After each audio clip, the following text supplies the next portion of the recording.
Thank you. First of all, good morning to all. எல்லாருக்கும் மகளிர் தின வாழ்த்துக்கள். எங்களுக்கு இந்த ஆப்பர்ச்சுனிட்டி கொடுத்த எங்களோட friend Vairavarajan sir, founder of this college, thank பண்ணிக்கிறேன். நான் ரொம்ப thank you sir. March 8 women's day. எதுக்கு மார்ச் 8 விமென்ஸ் டே செலிப்ரேட் பண்ணுறோம் அப்படிங்கிறத நிறைய வீடியோஸில் நம்மலாம் காலைல பார்த்துட்டு வந்துருப்போம். பார்த்துருக்கீங்களா எல்லாரும் எதுக்கு பண்ணுறோம் அப்படின்னு? ஸோ நியூயார்க்கில் கேர்ள்ஸ் வந்து அந்த பஞ்சாலை துறையில் வேலை செய்யும்போது அவங்களுக்கு 16 hours 16 மணி நேரம் கண்டினியூஸாக ஒர்க் பண்ணிக்கிட்டே இருப்பாங்க. அவங்களுக்கு ரெஸ்ட்லெஸ்ஸாக இருக்கும். ஸோ திடீர்னு அவங்க என்ன பண்ணாங்க அப்படின்னா ஒரு 5 day எல்லாருமே ஒரு கேங் மாதிரி ஃபார்ம் பண்ணி ப்ரொடெஸ்ட் பண்ணாங்க, போராட்டம். அதாவது எப்படி சொல்லுவாங்கன்னா, நிரம்ப பொறுத்த வரைக்கும் கோபம் வந்து தீ மாதிரி அப்படின்னு சொல்லுவாங்க. அந்த மாதிரி அவங்க நிறைய பொறுத்து அப்படி தீ மாதிரி அந்த போராட்டம் வந்து ரொம்ப ஜாஸ்தி ஆயிடுச்சு.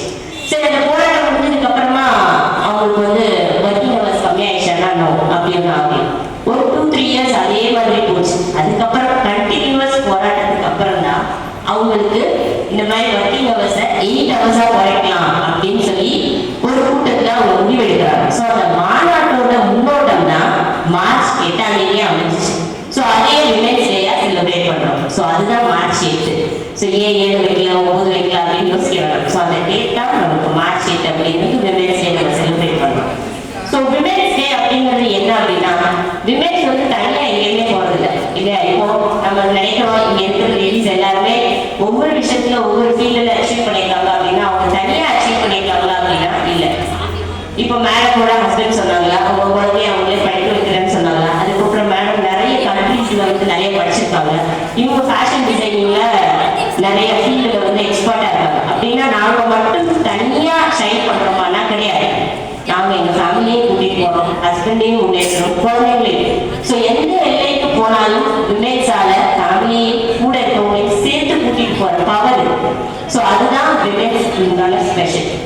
ஸோ எல்லாரும் என்ன சொல்றாங்க அப்படின்னா, ஏன் விமென்ஸ் டே செலிப்ரேட் பண்ணுறீங்க, ஏன் மென்ஸ் டே செலிப்ரேட் பண்ணல அப்படின்னு. இன்னைக்கு காலையில் என் வீட்டுக்காரர் வந்து இந்த மாதிரி சீஃப் கெஸ்டாக கூப்பிட்டுருக்காங்க அப்படின்னோடனே, உங்களுக்கு என்னதான் பிரச்சனை, எல்லாமே உங்களுக்கு கொடுக்குறோம், எல்லாமே நீங்க தான் வச்சிருக்கீங்க. என் ஹஸ்பண்டோட டெபிட் கார்டையும் நான் தான் வச்சிருக்கேன். சம்டைம்ஸ் அதை பின்ன கூட நான் மாத்திடுவேன், ஏன்னா அவர் எடுத்துடக்கூடாது. ஸோ அந்த அளவுக்கு நாங்கள் உங்களுக்கு ஃப்ரீடம் கொடுக்குறோம். இதுக்கு மேலே என்ன விமென்ஸ் டே அப்படின்னு அப்படி இல்லை. நான் சொன்னேன், அது எங்களுக்கு உண்டான உரிமை. அதாவது நாங்க என்ன நினைக்கிறோம் அப்படின்னா, உங்ககிட்ட எங்க படத்தை பத்திரமா வச்சுக்கணும்னு நினைக்கிறோமே தவிர நீங்க செலவு பண்ணக்கூடாது அப்படின்னு நினைக்கிறோமே தவிர உங்களை ஓவர் பண்ணணும் அப்படின்னு நினைக்கிறது இல்லை. அதை நீங்க நினைக்காம இருந்துட்டா விமென்ஸ் டே செலிப்ரேஷன் கொஞ்சம் ஸ்டாப் ஆயிடும் அப்படின்னு நான் சொல்லுவேன். இன்னைக்குமே நீங்க அதை நினைக்கிறீங்க, அதனாலதான் நாங்க செலிப்ரேட் பண்றோம் அப்படின்னு நான் சொல்லிடுவேன். ஸோ அதனால விமென்ஸ் டே இப்போ ஒவ்வொருத்தர் ஒவ்வொரு ஃபீல்ட்ல அச்சீவ் பண்ணணும்னு நினைக்கிறோம். லேடிஸ் நம்ம நிறைய விஷயங்களை, அதாவது இன்னைக்கு காலையில் எல்லாருமே காலையில் இருந்துச்சு நிறைய மோட்டிவேஷன் வீடியோ பார்க்குறோம். இன்னைக்கு வந்திருக்கோம், நிறைய மோட்டிவேஷன் கேட்டுட்டோம். இன்னைக்கு காலையில சாயந்தரம் வரைக்கும் அந்த மோட்டிவேஷன் அப்படியே ஓடிட்டே இருக்கும். எதாவது செஞ்சிடணும், ஏதாவது சாதிச்சிடணும் அப்படின்னு நினைக்கிறோம். ஆனா காலையில மறுபடியும் கிச்சனுக்குள்ள போனா எல்லாமே டவுன் ஆயிடும். அடுத்த வாரம் பார்த்துக்கலாம், நாளைக்கு பார்த்துக்கலாம், நாளைக்கு வச்சு பார்த்துக்கலாம். ஸோ ஃபயர் அப்படிங்கிறது நம்ம கிட்ட இருந்துகிட்டே இருக்கும். ஒரு கதை சொல்லுவாங்க, யார் அப்படின்னா, ஒரு குழந்தை வந்து ஒரு பெண் குழந்தை இருக்கும், ஸ்கூல்ல படிக்கிற பெண் குழந்தை, ரொம்ப வறுமையில கஷ்டப்படுற பெண் குழந்தை. டெய்லி ஸ்கூல் முடிச்சுட்டு வந்தவொடனே ஒரு கோயில போய் பிரசாதம் வாங்கி சாப்பிடும். ஒரு புளியோதரைக்காக ரொம்ப நேரம் வரிசையில் நின்று ஃபர்ஸ்ட் புளியோதரை வாங்கிடுது. அதுக்கப்புறம் அவங்க தம்பி பாப்பாவை கூட்டிட்டு போய் புளியோதரை வாங்கும். அப்புறம் தொட்டியில் இருக்க தங்கச்சி பாப்பாவை கூட்டிட்டு போய் புளியோதரை வாங்கிடுவோம். ஐயன் கேட்பாரு, என்னம்மா கண்டினியூஸா வந்துகிட்டே இருக்கேன், முதல்ல வாங்கினது எனக்கு, அதுக்கப்புறம் என் தம்பிக்கு என் தங்கச்சிக்கு அப்படின்னு சொல்லுவாங்க. ஸோ அதுக்கப்புறம் அவங்க அப்பா அம்மா வேலை எடுத்துட்டு வரும்போது அந்த புளியோதரை அந்த குழந்தை அவங்க சாப்பிட கொடுக்கும். இதை அவங்க டீச்சர் ரொம்ப நாளாக கவனிச்சுட்டே இருக்காங்க. அந்த டீச்சர் கேட்டாங்க, ஏன் இந்த மாதிரி நீ கோயிலுக்கு போய் நின்று புளியோதரை வாங்கி உங்க அப்பா அம்மா கொடுக்குற நீ சாப்பிடாம? இல்லை, எங்க அப்பா அம்மா எனக்காக ரொம்ப கஷ்டப்படுறாங்க, சாப்பிடாம இருப்பாங்க, அதனால அவங்களுக்காக என்னால முடிஞ்சது இந்த பிரசாதத்தை வாங்கி வச்சா வந்தோடனே அவங்க சாப்பிட்டு ரொம்ப சந்தோஷப்படுவாங்க அப்படின்னு சொல்றாங்க. ஸோ இந்த மாதிரி அந்த குழந்தை செஞ்சுட்டே இருந்துச்சு. ஒரு நாள் அந்த ஸ்கூல்ல ஒரு காம்படிஷன் நடந்துச்சு. காம்படிஷன் நடக்கும்போது ஓட்டப்பந்தயம், அந்த குழந்தை நின்று வெளில பார்த்துட்டே இருந்தா. அவங்க டீச்சர் கூப்பிட்டு நீ இதில் பார்ட்டிசிபேட் பண்ணுன்னு சொன்னாங்க.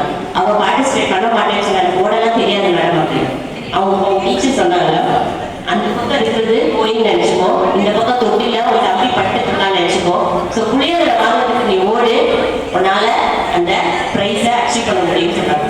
ஸோ அவ அந்த கோயிலை நினைச்சிட்டு அந்த பிரசாதத்தை நினைச்சிட்டு அவங்க தம்பியை நினைச்சிட்டு ஓடினா, ஓடி அந்த ப்ரைஸையும் வின் பண்ணா. அவங்க தான் பிடி உஷா. ஸோ அந்த மாதிரி நிறைய ஒரு ஃபயர் இருந்தால் மட்டும்தான்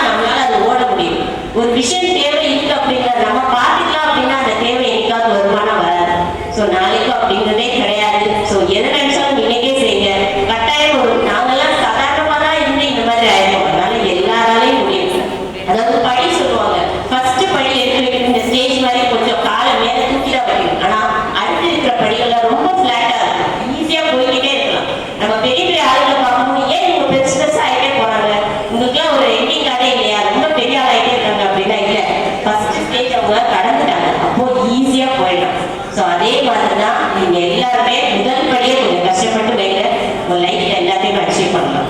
தேங்க்யூ. Happy women's day.